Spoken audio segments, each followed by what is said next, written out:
I promised you I was going to give you details of whatever happened, updates of whatever happens, okay, in this project. So my last video, I made mention that we were brooding the Easter Brown Day-Old chick for some members of our community. Yes. So the responsibility really lies on us, okay? So I also promised you that I was going to give you the details, the nitty-gritty of whatever transpired during this brooding, phase.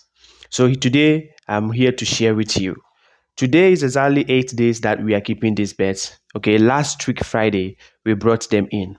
Now, as I'm talking to you now, we have registered 8 mortalities. Yes, 8 mortalities.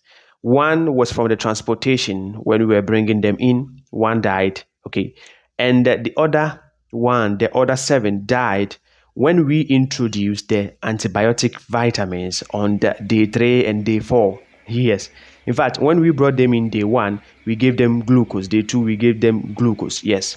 So they were okay. Now, day 3, day 4, we introduced the antibiotics vitamin.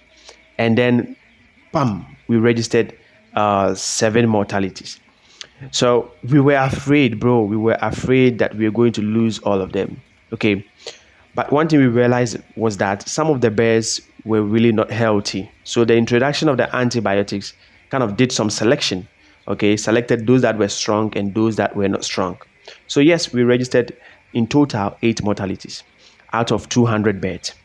So today, as I'm talking to you now, is day 8. Okay, on the day 7th, we gave them their first vaccination, which is the gomboro. Okay, the gomboro vaccination. We gave them on the day 7th. Okay, today is day 8.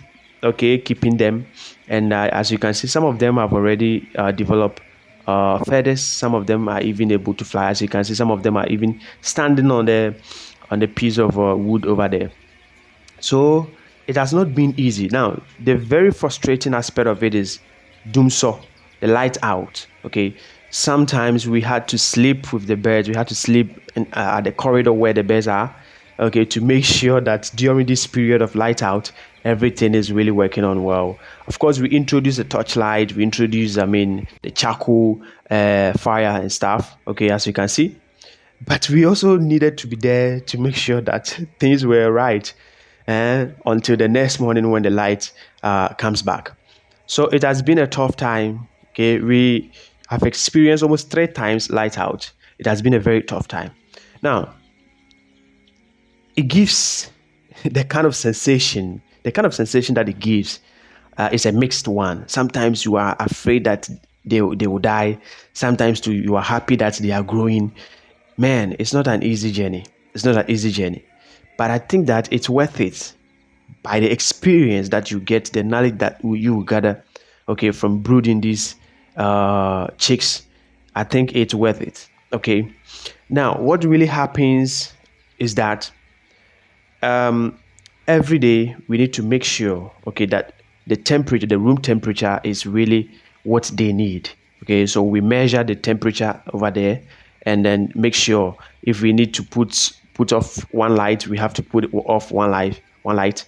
If we need to roll up the tarpaulin, we need to roll up. Okay, so it's a constant checking of temperature, room temperature, to see if it is good, if it is low, if it's high, bro, to be able to get the accurate temperature for the bed. But as you can see, 192 beds surviving now, up to date. Okay, just a few weeks ahead for us to really finish the job.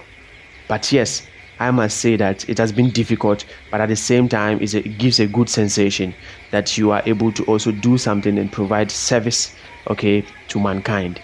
So this has been the story behind the brooding of 200 birds, okay, for some members of our community. Yes.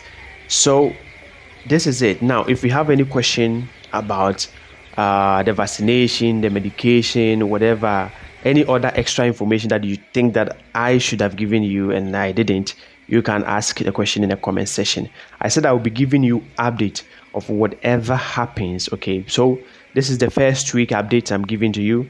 The next week, which is the second week, I will also bring you the update of how everything is going, so that when you also start, or when you also want to brood your chicks, you would know what can happen to you and you will be fully prepared for it, especially the doomsaw, the doomsaw situation.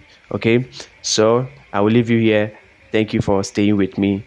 Peace out.